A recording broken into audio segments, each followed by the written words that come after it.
Hey guys, today we're going to be doing our Bible study in the Bible in 52 weeks, and I am thinking about, have not decided, but I'm thinking about just doing this Bible study every 2 weeks because of everything being so crazy right now in our lives with all the things going on with the roof and all the other stuff. So it may be like every 2 weeks from now on. Like, I won't do it next week, but I'll do the next kind of thing. I've talked about this a little bit on one of my regular videos. If you can call them regular, they're not, well, it's only been 1 week that I missed a few days, or 2 days. So, I don't know yet. But anyway, as I always do, I'm going to go ahead and tell you what each chapter was about. We were supposed to be reading Deuteronomy 29 through 34 and Joshua 1 through 16. And this is week 13, even though we are way past that in this year.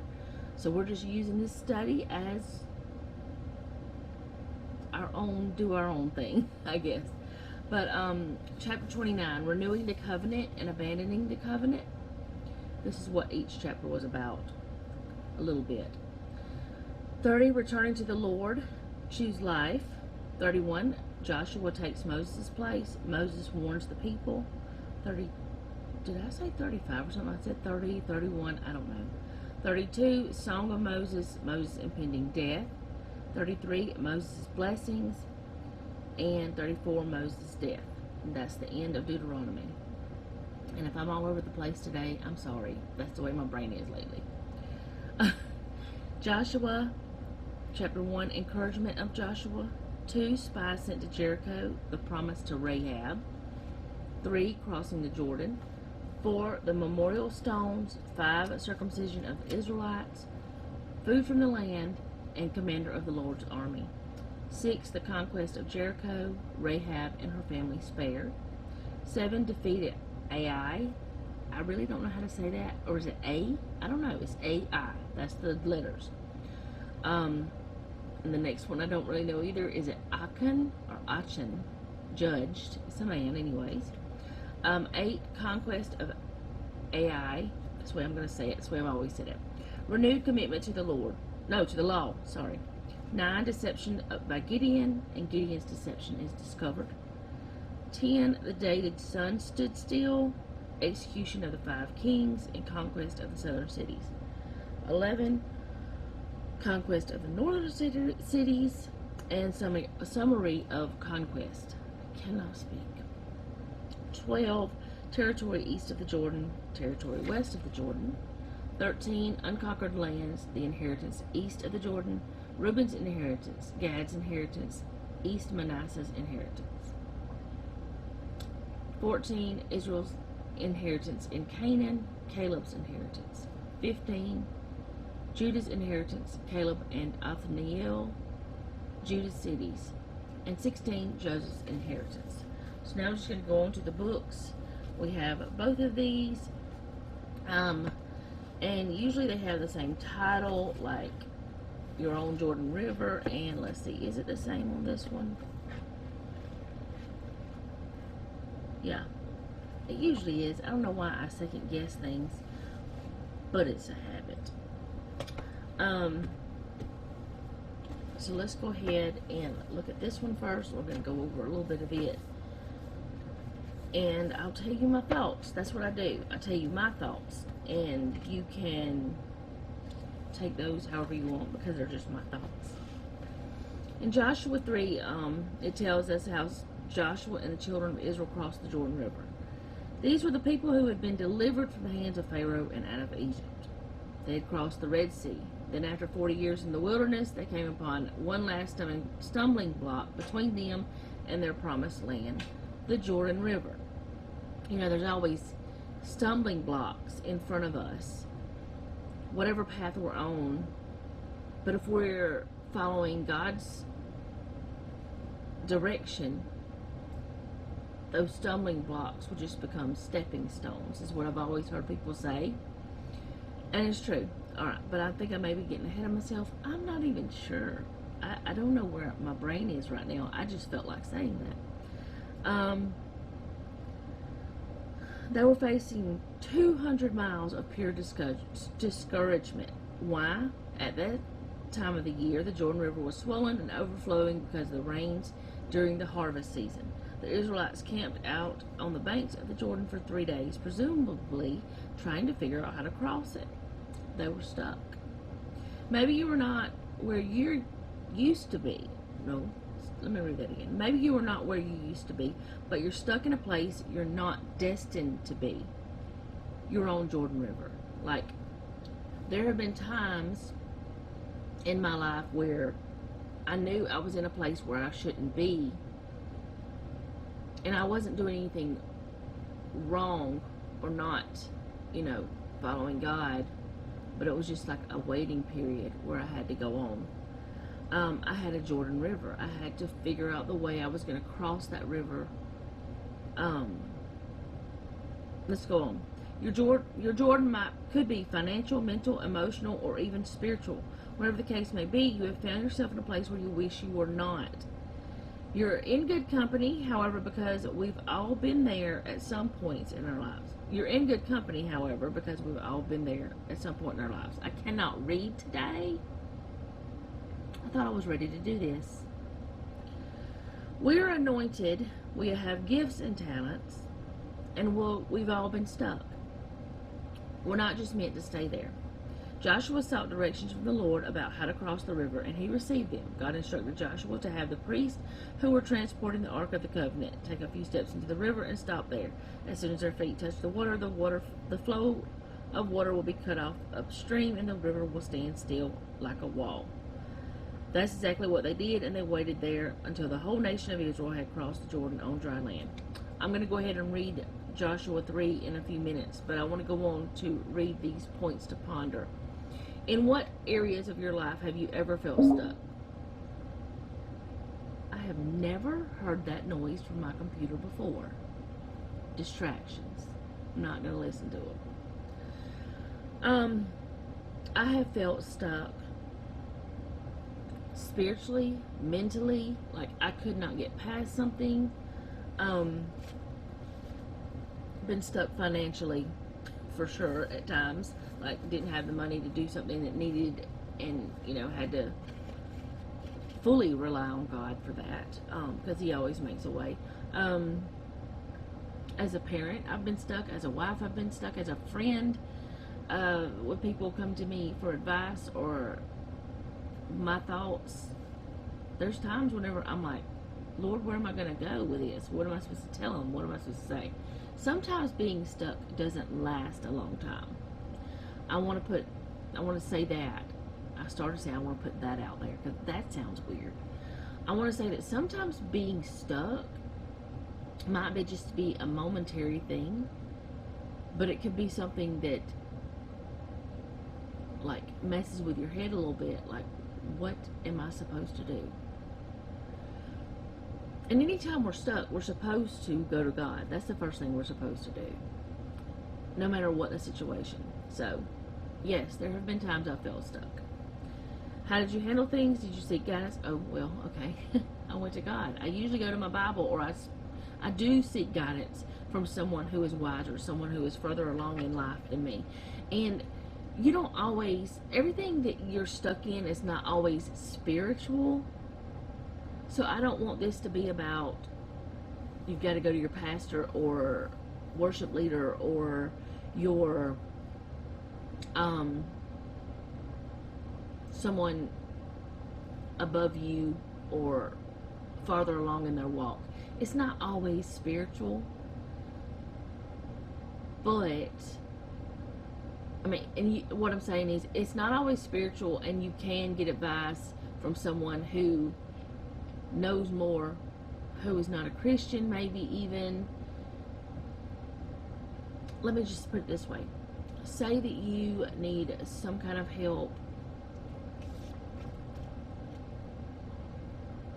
I'm going to try to find something simple. Like, say you need to get a deed to your home because you've paid it off and you haven't done like, or no, let me see something else, something different. Let's put it this way. Okay, now this is a good example, but not a good example. Okay, whenever we sold our last property to my sister, we sold it to her without a realtor, without a bank, without anything like that. It was just person-to-person sale. So we had to seek counsel. We had to seek someone who knew how to do the title, the deed, not the title, title's a car, the deed for, well, I guess it could be land too, but anyway, I'm getting off subject. We needed to find someone who could do the deed for the land, so it would be in my sister and her husband's name instead of our name. Well, we had to seek counsel of a lawyer. Now, the lawyer we did go to is a Christian, but we could have sought counsel from one that was not, if that makes sense. That's what I'm saying, is sometimes you may seek counsel for something that's not a spiritual thing. That was just a life thing. That's what I'm trying to say. So, which we did. He is a Christian, but we already knew him from church. So, yeah. Anyway, you may not always do that, but how do you handle things? Usually I go to God. I do now. Before I didn't, whenever I wasn't a Christian. Do you seek guidance or wise counsel? Yes, at times. 3, how did you begin to make moves again? What did you do to get out of the rut you were in? I started trying to listen to God, what He wanted, and follow His lead. Not follow my own. Because if we follow our own lead, sometimes we get in a mess. And like I said, I am going to read Joshua 3, but I want to go ahead and go over this a little bit. Feels like I'm rushing, but I'm really not. I'm saying all the things I want to say. It's just this was, to me, an easy lesson, if that makes sense. Okay, this one says, we all have our Jordan River. Like the Israelites in Joshua 3, we face hardships and calamities and are given opportunities to cross over into something new. On our journeys, when we encounter a dangerous crossing, we may pause or even feel afraid. One must remember what's needed to cross our Jordan rivers. In order to cross over, we need a captain we trust, and to remember to trust God. Oftentimes, our captains that have been walking alongside us all our lives, they are people who believed in us before we believed in ourselves. I don't know about you, but you won't catch me crossing a river with people I have no confidence in. I need my Rahab, someone who takes action in the midst of the river, who holds our hands even as they are also crossing their own Jordan River, which Rahab didn't have anything to do with the Jordan, but that's not the point. What she's saying here is we need people that have stuck with us through thick and thin, who have been there whenever we were crossing these, entering battles of things and crossing these things in our lives and getting through to the other side of whatever those things are. We need those types of people. I'm not going to trust just anybody to give me advice. I'm not going to go to the neighbor I barely know to tell me, like, let's just say this. We have a neighbor who is a retired military, who's in the Army. I'm not going to go down the street to this guy that I don't know, who I don't know if he has any military anything, and ask him advice about the military. But I would go and talk to my neighbor who has lived it, been through it, done it, retired from it. Be careful who you go to whenever you go to someone. Know that person's heart, know that person's mind, know their experiences. I mean, you can't know all of their experiences, but you can know some. Know who you're going to before you go to anyone. And before you follow that person into whatever you're going into, be sure that your captain is equipped. Mentally, physically, emotionally, make sure they know what they're doing, what they're saying, no matter what you're going into.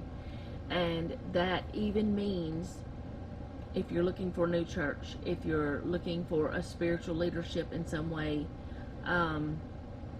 Make sure that God is you're sharing your journey. That's not right.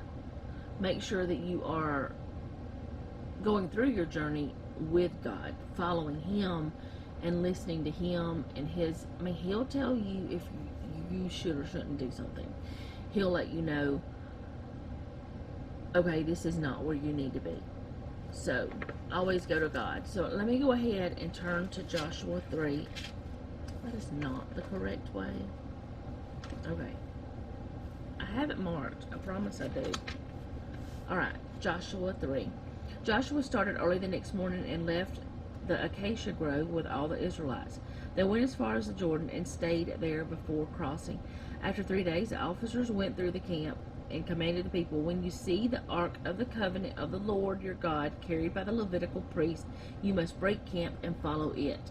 They have their guidance. They have their instructions. But keep a distance of about 1,000 yards between yourselves and the ark. Don't go near it so you can see the way to go, for you haven't traveled this way before.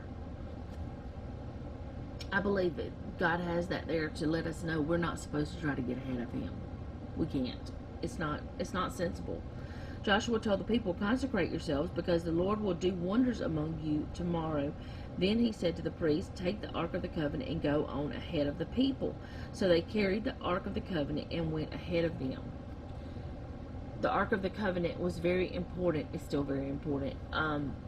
It's just not a physical thing now. The covenant is very important that God made.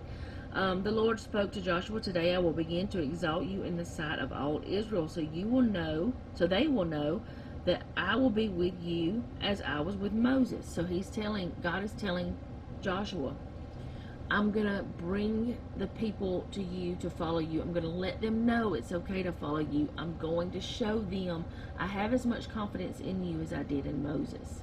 Because God had a lot of confidence in Moses, even though Moses was messing up. Even though Moses' people were messing up, God had a lot of confidence in him, and he knew that he knew that Moses was the man to get them where they needed to go and to convey all of the instructions to the people how to get where they needed to go. So God had a lot of confidence in Moses, and he was going to show the people that he had a lot of confidence in Joshua too. Then Joshua told the Israelites, wait a minute, was I right? No. Command the priests carrying the Ark of the Covenant, when you reach the edge of the water, stand in the Jordan. Then Joshua told the Israelites, come closer and listen to the words of the Lord your God. He said, you will know that the living God is among you, and that he will certainly dispossess before you the Canaanites, Hittites, Hivites, Perizzites, Girgashites, Amorites, and the Jebusites. Those ites, I'm telling you. When the Ark of the Covenant of the Lord of all the earth goes ahead of you into the Jordan, now choose 12 men from the tribes of Israel, 1 man for each tribe. When the feet of the priests who carry the Ark of the Lord of all the earth, come to rest in the Jordan's waters, its waters will be cut off. You know, they always talk about the Red Sea being parted. The Jordan was parted too, but you don't hear about that as much. The water flowing downstream will stand up in the mass. When the people broke camp and to cross the Jordan, the priests carried the Ark of the Covenant ahead of the people. Now the Jordan overflows its banks throughout the harvest season. But as soon as the priests carrying the Ark reached the Jordan, their feet touched the water at its edge, and the water flowing downstream stood still. And the water flowing, stood still, rising up in a mass that extended as far as Adam, a city next to Zarethan.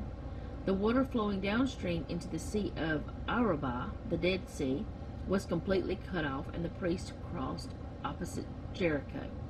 The priests carrying the Ark of the Lord's covenant stood firmly on dry ground in the middle of the Jordan, while all Israel crossed on dry ground until the entire nation had finished crossing the Jordan. Now, this is they crossed on dry ground. You know, usually if you get into a river or lake or something, this is my picturing of this. Okay, whenever you get into this water, a pond, creek, lake, whatever, the ground is mushy. it's hard to cross. It's hard to move. Not only because you have the water pushing against your body, but because it's soft. My thought on this is God even made that ground dry, like the ground if you walk outside and there's been no rain. It's just easy to walk across. It's not like sand. It's hard to walk across. It's easy to walk across. As long as you're following what the Lord says, as long as they did what the Lord said, and they didn't get 1,000 feet closer to the ark, as long as they followed the ark, as long as they did exactly like he said, they would be safe crossing this Jordan. And as long as we follow God, as long as we are going the way he says, we will have ease at crossing. Now, does that mean that these people were not scared? I'm pretty sure they were scared. They had walls of water on each side of them. Well, on one side. It doesn't say they had a wall on the second side. It just said it stopped flowing. They had this water, like, think about it, a river, the Jordan River, and they were going across it on dry land in the wettest season of the year, the hardest time to cross, and they went across. God took them across, and that tells me that no matter what season I'm in, God is going to help me cross over it. So I can have joy, and yeah, sometimes fear is going to jump in there. Sometimes questions are going to jump in there. But as long as I come back to this, as long as I come back to God, as long as I read his word, as long as I talk to him, he will comfort me and he will help me through. He will send me to the right person that I need to talk to. He will show me the path that I am supposed to be on, and he will help me to cross the Jordan, whatever my Jordan is. And that's what I want to talk to y'all about today is we can do this. He will show us who we're supposed to talk to, and he will show us who we're not supposed to talk to as well. So, like I said, this was an easy lesson for me today. It was just so easy to even understand it. It's all about following God and doing what he says, his instructions.